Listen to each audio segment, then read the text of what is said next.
Okay, this is Andy Graham of hoboontheroad.com. I'm in the country of Malta. I've traveled non-stop for 16 plus years and went to 101 countries. Soon it'll be 102 when I go to Bucharest.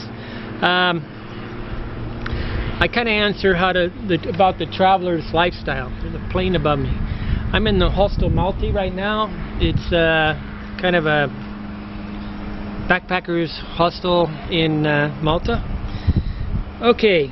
I wrote a blog post the other day, and I'm going to do something I've never done before, but I'm going to try to kind of read you this blog post. I'm actually going to, the book I wrote, The Rules of Travel, I'm actually going to read off the chapters, and then I can add a lot of extra things quickly with the spoken word as opposed to the read word.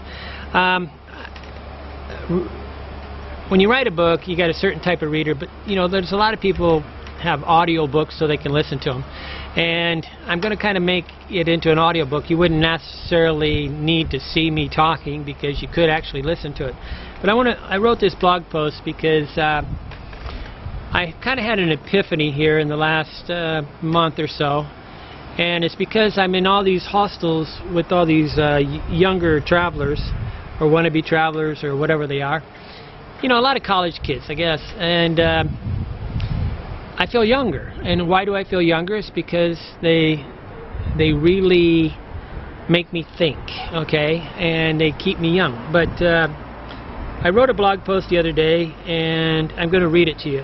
It says, "Why I Travel" by Andy Lee Graham, and it's on the if you go to Hobo Traveler, it's on the About Andy link. Okay, me, Andy Lee Graham, explaining why I travel after 101 countries and 16 plus years of non-stop world travel. It's time to look back down the path. Okay.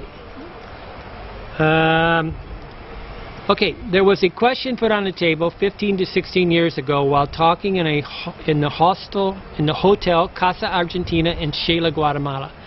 I was in the I'm going to add stuff to this too. The question was, why do we travel? I was with this small French girl, and we were in this it was kind of cold. Xela's pretty high. It's Quetzaltenango, Guatemala. And we were just talking, and she said, why do we travel? And she said, she included me in the thing and the other people that were in the room, and he says, we'll travel until we know why we travel. And that was to me a brave question because in a lot of ways we assume that we know why we travel, and like everybody should do it, that there's no question. It's really not quite that simple. Okay, I added a picture. In a small hotel in Xela, Guatemala, 15 to 16 years ago, a small girl, a friend from France, a wistful spirit, another traveler, shared our worries about becoming travelers. She was my friend for only a few days, but we were a kindred spirit. We called ourselves travelers. We made the commitment. Because when I say I'm a traveler, that doesn't mean the same as you saying you travel, okay? To me, it's a special purity thing. Travel writers and travelers write as though it should be assumed there is a reason to travel. What's the reason we travel? The real traveler understands it is a faith. We carry the belief that the answers will be revealed. It is this hope that allows us to travel the world.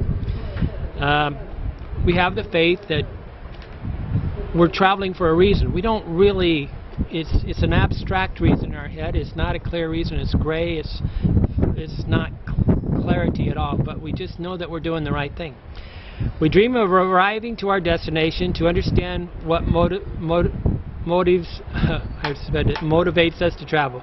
We know the journey is a life worth living. We live our lives as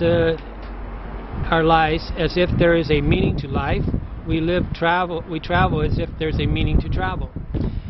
We kind of assume there's a meaning to life, and we also assume there's a meaning to travel, right? But that's not quite that simple. It's just kind of a lack of introspection on our part that we didn't have any questioning of our own motivations. Yet this young French girl was brave enough to say out loud, to pose the challenge, to ask the question, why do we travel? We will travel until we know why we travel. Now, she said this 15, 16 years ago to me, and this question's been in my mind for 15 to 16 years, and it wasn't answered. Okay, why do I travel? And here I am, one of the world's most longest perpetual travelers on the planet, and I don't know why I travel.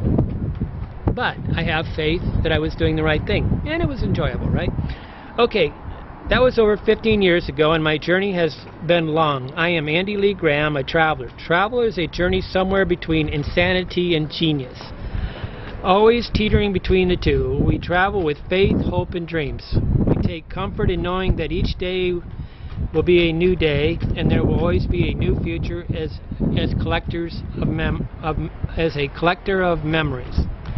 Now I have crossed an invisible barrier to my 100th country, and I'm looking back more than I am looking forward. I'm really, somehow that 100th country meant something to me. I don't know why. Just another country, right? And I still ask the question myself, Andy, why do you travel? I will travel until I know why I travel. So I'm going to continue to travel until why I'm traveling. Now, this is the scary part.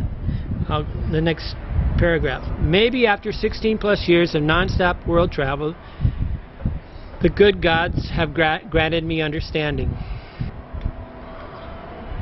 I have always said and wrote that and thought that in fear. I hope to understand myself, but afraid if I found the answer I would stop traveling. I have been searching for the answer on why I travel, but I'm also scared, because if I just, does that mean I have to quit traveling? I mean, you know, I don't want to quit traveling. I love traveling. I'm addicted. Okay.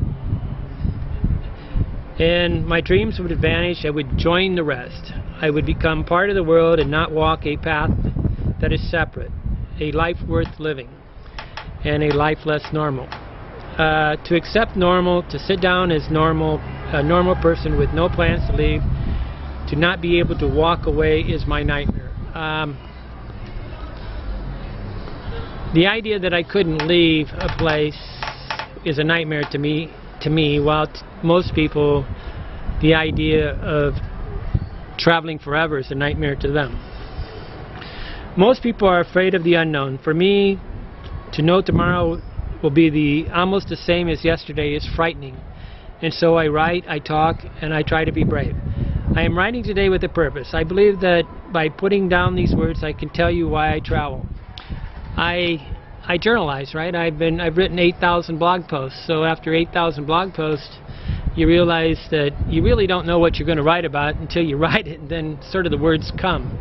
And the process is very revealing. It's one great reason to always write in a book or stuff, because you take this gray stuff in this gray ambiguous thoughts in your mind, and you put them into hardcore thoughts. They become real. You own them. The process of words will allow the words to be revealed. The process of writing will allow the words to be revealed. Okay, now here's my answer. This is my closing paragraph. I travel because it's the fountain of youth. Each day is new. Each city is new. With each new country I am reborn, reinvented. I do not wait to die. I travel to live forever. The people I meet along these paths are always new. My mind never hears the same story. And tomorrow for me is an unwritten story until it arrives. Travel is a refusal to grow old. I have found the fountain of youth.